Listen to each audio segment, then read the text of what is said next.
I never thought I'd have to fight for my childhood home at the age of 28. But here I was sitting in the lawyer's office, watching my stepmother Miranda smugly flip through the latest will my father had signed just 2 weeks before his death. My name is Sarah Mitchell, and until 6 months ago, I had what most people would consider a charmed life. I ran a successful small bakery in downtown Boston, lived in a cozy apartment overlooking the harbor, and had a close relationship with my father, despite the tension that had existed since he married Miranda 3 years ago. Dad had always been my rock, especially after Mom died of cancer when I was 12. For 10 years, it was just the two of us in our beautiful Victorian home in Beacon Hill. He threw himself into raising me alone, never missing a school event or dance recital. When I started showing interest in baking, he converted part of our kitchen into a practice space where I could experiment with recipes. Follow your passion, he'd always say, but make sure you have a solid plan. That's exactly what I did. After culinary school, I worked in several high-end bakeries before opening my own place. Dad was my biggest supporter, both emotionally and financially. He helped me secure the loan for my bakery, using our family home as collateral. This house has been in our family for 4 generations, he told me. It should help build the 5th generation's dreams too. Everything changed when Miranda came into our lives. She was 15 years younger than Dad, with perfectly manicured nails and a smile that never quite reached her eyes. They met at a charity gala where she was working as an event coordinator. Within 6 months, they were married. I tried to be happy for them, really tried. Dad deserved love after spending so many years alone. But something about Miranda set off warning bells. Maybe it was the way she'd casually mention how outdated the house was and how they should sell it. Or how she'd make subtle digs about my career choice, always with that plastered-on smile. A bakery is such a quaint business, she'd say during family dinners. But don't you think you should aim higher, Sarah? Your father's position in the financial world could open so many doors. Dad would usually change the subject during these moments. He hated conflict, always had. But I noticed how he started becoming more distant, our weekly dinners becoming monthly, then barely at all. When I did see him, he looked tired, worried. I should have pushed harder to find out what was wrong. The diagnosis came like a thunderbolt on a clear day. Pancreatic cancer, already stage 4. 3 months at most, the doctors said. Dad handled it with the same quiet dignity he approached everything in life. But Miranda changed almost overnight. Gone was the subtle manipulation, replaced by open hostility whenever Dad wasn't in the room. I'd come to visit and find her whispering to him, stopping abruptly when I entered. Documents would quickly be shuffled out of sight. But most worrying were the new people suddenly always around. Lawyers I'd never seen before, financial advisors who weren't from Dad's firm. Just getting our affairs in order, Miranda would say sweetly when I asked about them. Your father wants to make sure everything is taken care of. I should have fought harder then, should have demanded answers. But how do you fight when your father is dying? How do you risk making his last days filled with conflict? 2 days before Dad passed away, I finally managed to get a moment alone with him. He was so weak by then, the cancer having ravaged his once strong frame. Sarah, he whispered, gripping my hand with surprising strength, the blue box. Remember the blue box. Before I could ask what he meant, Miranda swooped back into the room, a nurse in tow. Darling, it's time for your medication. Sarah, I think it's best if you go now. Too much excitement isn't good for him. That was the last time I spoke to my father. He slipped into a coma that night and was gone by morning. I didn't even get to say goodbye. The day of the will reading, Miranda arrived at the lawyer's office dressed in head-to-toe designer black, playing the grieving widow to perfection. Her 2 adult children from a previous marriage flanked her like honor guards. Justin and Ashley, both around my age, both eyeing me with barely concealed contempt. Mr. Patterson, Dad's longtime lawyer, looked uncomfortable as he prepared to read the will. I'd known him since childhood. He'd helped Dad set up my college fund, handled the paperwork for my bakery loan. The fact that he wouldn't meet my eyes sent a chill down my spine. This last will and testament, he began, his voice carefully neutral, was signed by Thomas Mitchell 2 weeks before his death. Witnessed by Gerald Conway and Philip Reeves. I didn't recognize either name, but Miranda's slight smile told me she did. As Mr. Patterson read through the document, I felt the floor dropping out from under me. The house, Dad's investment portfolio, even his majority stake in my bakery. Everything was left to Miranda. I was to receive a small monthly allowance to be managed by my loving wife as she sees fit. No, I whispered, this isn't right. Dad would never. Oh, but he did, Miranda cut in smoothly. Your father realized that you needed guidance, structure. He was very concerned about your ability to manage such significant assets. That's a lie. I stood up so quickly my chair toppled backward. Dad helped me build my business. He believed in me. He was clearly not thinking clearly near the end. Miranda finished, her voice dripping with false sympathy. The cancer medications, they can affect judgment. Mr. Patterson cleared his throat. There is one other matter.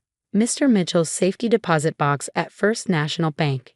He left specific instructions that it should be opened only after the will reading in the presence of all parties. Something flickered across Miranda's face. Uncertainty? Fear? But it was gone so quickly I might have imagined it. Well then, she said, rising gracefully, shall we proceed to the bank? As we walked out of the office, Miranda fell into step beside me. I've been thinking, she said quietly, so only I could hear. That old house really is too big for just me. I'll probably sell it. Unless, of course, you'd like to rent it. At market rate, naturally. I stopped walking, my hands clenching into fists. That house has been in my family for generations. Her smile was pure poison. Not anymore, dear. Not anymore. The drive to the bank was silent, heavy with unspoken tensions. I kept thinking about Dad's last words to me. The blue box. Remember the blue box. What had he been trying to tell me? First National Bank was a grand old building in downtown Boston, all marble columns and brass fixtures. The bank manager led us down to the safety deposit box room, his keys jingling with each step. Mr. Patterson followed, carrying a thin folder.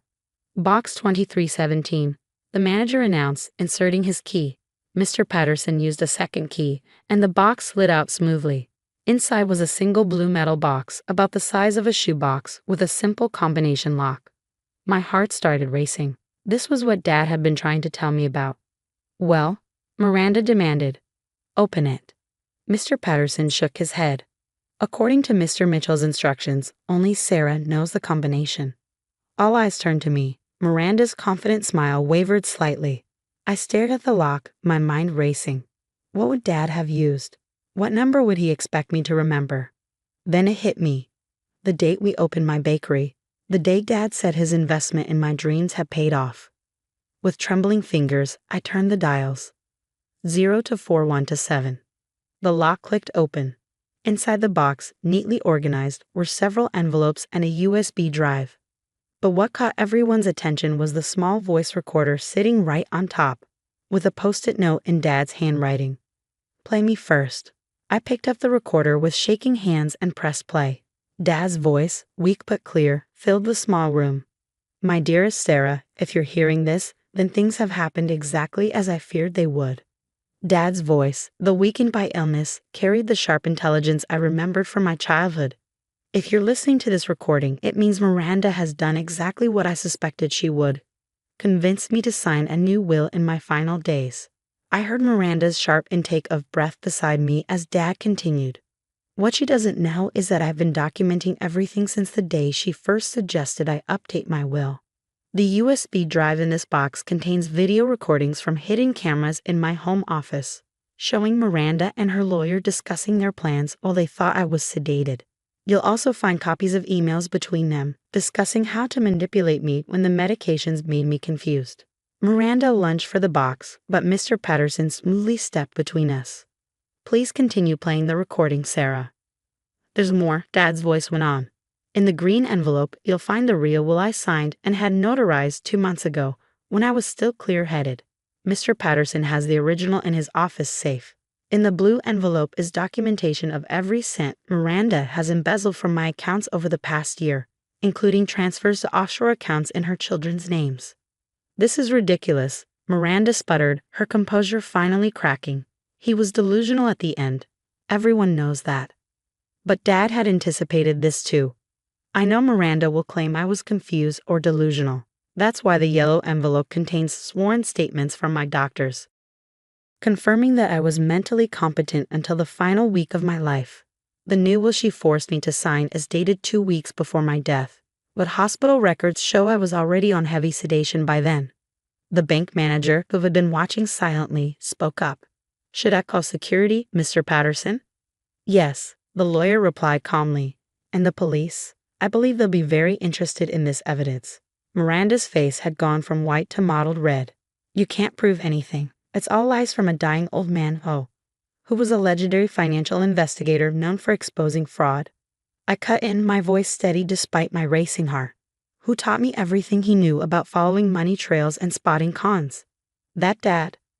Justin and Ashley, who had been edging toward the door, found their escape blocked by two burly security guards. Mr. Patterson was already pulling documents from the box, his expression grim as he scanned their contents. "The real will," he announced, holding up a thick document, "leaves the house and the majority of the estate to Sarah, with reasonable provisions for Miranda's comfort during her lifetime, provided she had not attempted to alter the inheritance, which, given recent events, are now null and void." Dad's voice crackled from the recorder again. "Sarah, sweetheart, I'm so sorry for the pain this must be causing you. I wanted to tell you everything, but I needed Miranda to believe she had one. You always said I watched too many spy movies." His weak chuckle turned into a cough. "The house is yours, as it should be. The bakery is yours. Everything I worked for is yours. And Miranda." We all turned to look at her as Dad's voice hardened. "Miranda, if you're hearing this, remember what I told you the day we met.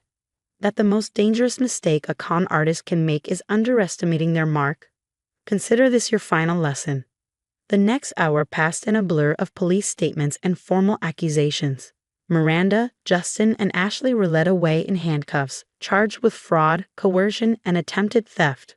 I sat in a comfortable chair provided by the bank manager, clutching the blue box that contained my father's last gift to me. Not just the inheritance, but the proof of his trust and love. Mr. Patterson sat beside me, his familiar presence comforting. "Your father came to me 2 months ago," he explained softly. "He discovered Miranda's attempts to access his accounts, found evidence of her past cons. Instead of confronting her, he decided to play along, gather evidence. He said you taught him that, about keeping detailed records." I laughed through my tears. "When I was setting up the bakery, I made him help me create spreadsheets for everything. He always said I was better at documentation than he was. He was so proud of you, Sarah. Every time you achieved something new with the bakery, he'd come into my office just to brag about his amazing daughter." The aftermath of Miranda's arrest played out over the following months. The evidence Dad had gathered was overwhelming, not just of her attempt to steal his estate, but of similar cons she'd pulled in other states. She and her children had targeted wealthy, terminally ill men before, but never anyone as thorough as my father. The day I moved back into our family home was bittersweet. Every room held memories. Dad teaching me to dance in the living room, our epic baking fails in the kitchen, the countless nights we'd spent in his study as he taught me about business and finance. I found one last surprise in his study, a letter tucked inside his favorite first edition Sherlock Holmes book. The paper was thick, expensive, the kind he used for special occasions. "My dearest Sarah," it began, "if you're reading this, then our plan worked. I know it must have hurt, watching Miranda try to take everything we built together. But you taught me something important with your bakery, that sometimes you have to be patient, let things develop properly, like a good sourdough starter." I laughed out loud at the baking reference. Classic Dad. "I'm leaving you more than just the house and the business, Sarah. I'm leaving you the knowledge that you're stronger than anyone who tries to deceive you, smarter than those who underestimate you, just like your mother was." The letter went on, sharing memories, dreams, and one final surprise. He'd already paid off my bakery loan in full. "Consider it my last investment in your dreams," he wrote. 6 months after Miranda's arrest, my bakery was thriving. I'd expanded into the space next door, adding a cafe section where people could sit and enjoy their pastries. The walls were decorated with photos of Dad and me throughout the years, and one special picture, Mom and Dad on their wedding day, standing in front of our Victorian home. Every morning, as I unlock the bakery's front door, I think about everything Dad taught me. About business, yes, but more importantly about love, trust, and the power of playing the long game when fighting injustice. Miranda and her children eventually took plea deals, avoiding longer sentences in exchange for returning all the money they'd stolen from their previous victims.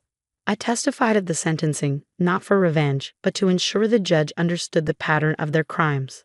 They didn't just steal money, I told the court. They tried to steal the legacy of love between parents and children. They tried to corrupt the trust that makes families strong. The Victorian house is full of life again now. I host weekly dinner parties for friends, baking my way through Mom's old recipe box that Dad had carefully preserved.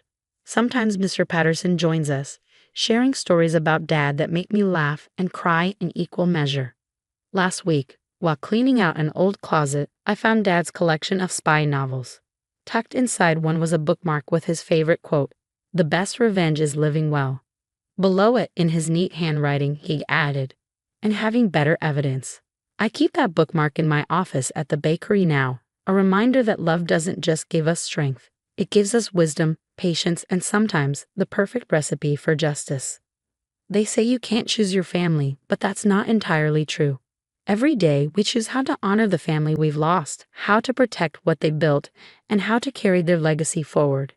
Dad chose to protect me one last time, using the very skills I had learned from him. And I choose to remember him not just through photographs or inheritance, but through every loaf of bread I bake, every business lesson I share, and every moment I spend in the home he fought so cleverly to preserve for me. As for Miranda's designer clothes and expensive jewelry, they were auctioned off to help repay her victims. I kept only one thing, the fake Cartier watch she always wore. It sits in my office drawer, a reminder that some things in life, like some people, aren't what they appear to be. But others, like my father's love and trust in me, are more genuine than any diamond. Every evening, as I close up the bakery and walk home to our beautiful Victorian house, I think about Dad's final lessons, about patience, preparation, and the power of believing in yourself. Sometimes I swear I can hear him chuckling, saying, "Follow your passion, but make sure you have a solid plan." I did, Dad. I did.